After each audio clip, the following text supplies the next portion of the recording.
People driving through the campus of Michigan State University may have noticed some unusual activity around the computer center. And as Brandon Lenore reports, some big blue bags and yellow hoses have an important function. A crew of roughly 30 Michigan State University employees spent the better part of their day putting into place and filling with water these temporary flood barriers. This is a training exercise to determine how long it would take to deploy a flood barrier for protecting the computer center and the administration building. Scott Gardner is a civil engineer for the physical plant at MSU.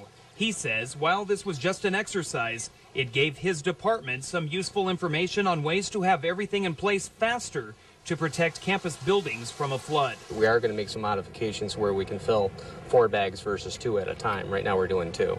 Now the total cost of the project, including the bags and all of the other equipment, comes out to be roughly $165,000. Now when you compare that to the millions of dollars of equipment housed in the computer center, the university says that's not a bad trade. Mitigate flood insurance for the campus so we get more coverage for the rest of the buildings. Additionally, it takes less time to fill these temporary flood barriers than it would to fill sandbags, and the barriers are easily removable. The water is simply drained into the river through hoses.